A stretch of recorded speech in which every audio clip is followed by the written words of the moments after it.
Tinapay mula sa langit. A daily morning devotion with CRC family.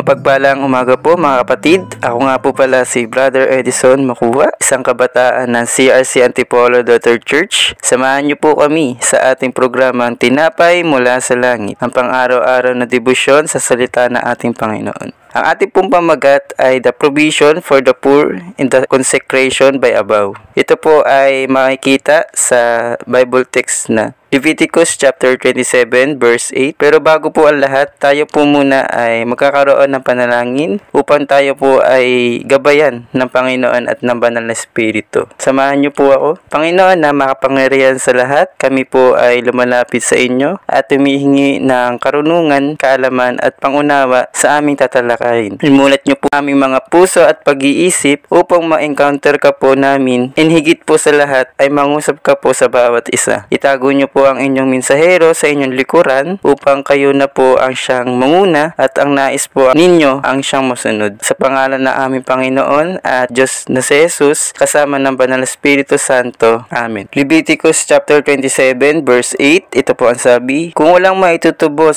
dahil sa kahirapan ang taong iyo'y ihaharap sa pari at siya ang magpapasya kung magkano ang itutubos ayon sa kakayahan ng may panata. So ayun po, bibigyan ko lang po kayo ng short background po about po dun sa ating pag-aaralan. Ito po ay isang batas patungkol sa kaloob na kung saan kapag namanata kay Yahweh dapat itong sundin. Sabi sa verse 1 hanggang sa susunod na mga verse, kung babasahin po natin, ipinapakita po dito na kapag ang mga Israelita ay maghahandog ng tao, hayop man o ari-arian, ito ay may kaakibat na pantubos. Ngunit sabi sa verse 8 na ating verse ay kung walang maitutubos dahil sa kahirapan ng taong iyo'y ihaharap sa pari at siya ang magpapasya kung magkano ang itutubos ayon sa kakayahan ng may panata. Pinapakita naman dito na sukdulan ang kahabagan ng Diyos para sa atin. Sabi nga po sa Mateo chapter 5 verse 7, mapalad ang mga mahabagin sapagkat kahabagan sila ng Diyos. Dahil nais mismo ng ating Diyos para sa atin na tayo ay dapat ding mahabag sa mga duka o may hirap, kagaya mismo ng ginawa ng ating Diyos para sa atin. Kung matatandaan po natin ang kwento sa Bible na may isang mahirap, pero dahil siya ay sumusunod sa prinsipyo ng ating Diyos or may panata siya sa ating Panginoon patungkol sa pagbibigay, ibinigay ng babaeng iyon ang pinakahuling pera at barya sa kanyang bulsa. Sa buhay ng tao, dumarating talaga ang kahirapan. Ganyan talaga ang buhay ng tao. Minsan sagana tayo, minsan naman dumarating sa ating mga buhay na walang-wala. Subalit, hindi hadlang ang kahirapan sa ating mga buhay para tayo ay hindi makapagbigay sa ating Panginoon. Maraming dahilan para tayo ay makapagbigay. Ito ay ang mga ibigay natin ang ating mga buhay mismo para sa ating Diyos. Gawin natin kung ano ba ang nararapat para sa Kanya, sa Kanyang kalooban at sa ikasisiya niya. Give our best to the Lord. Ibigay natin kung ano ang nararapat sa ating Diyos. Sabi ng Diyos sa Zechariah chapter 7 verse 9 to 10, pairalin ninyo ang katarungan at maging mahabagin kayo sa isa't isa. Huwag ninyong aapihin ang mga byuda,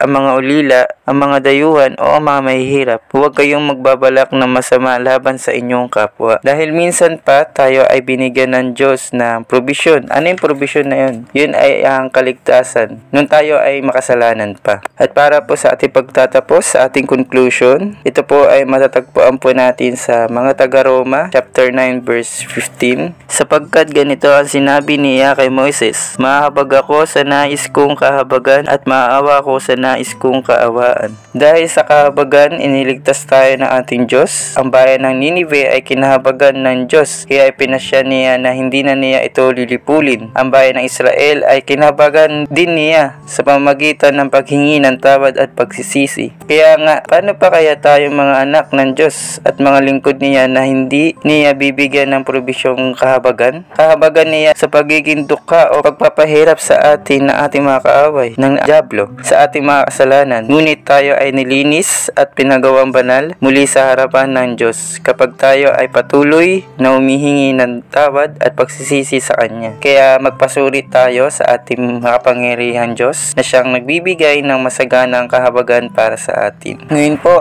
tayo na po idadako sa ating closing prayer. Samahan niyo po ako. Panginoon na makapangyarihan sa lahat, kami po ay lumalapit sa inyo na patuloy niyo po kami kahabagan. Tulungan niyo po kami kung paano mahabag sa aming kapwa kagaya ng paghabag ninyo sa amin nung kami po ay makasalanan pa. Maraming salamat po sa inyo pong pagsama sa amin kahit nasa maikli lamang na oras or mensahe na ibinahatid po ninyo sa amin ay marami kaming natutunan kung paano kayo nahabag sa mga nais ninyong kahabagan. Maraming salamat po sa inyo po ang pinakamataas na papuri, Panginoon, sa pangalan ng aming Panginoon at Diyos na si Jesus kasama ng Banal na Espiritu Santo. Amen. At muli po, isa pong mapagpalang umaga po sa bawat isa at maraming salamat po sa inyo pong pakikibahagi sa pakikinig sa atin pong programang Tinapay Mula sa Langit. Muli ninyo po kami samahan bukas sa ganap na 5:30 AM para po sa ating pang-araw-araw na pagbubulay sa salita ng ating Diyos. Malaya din po natin itong i-share sa ating mga kaibigan,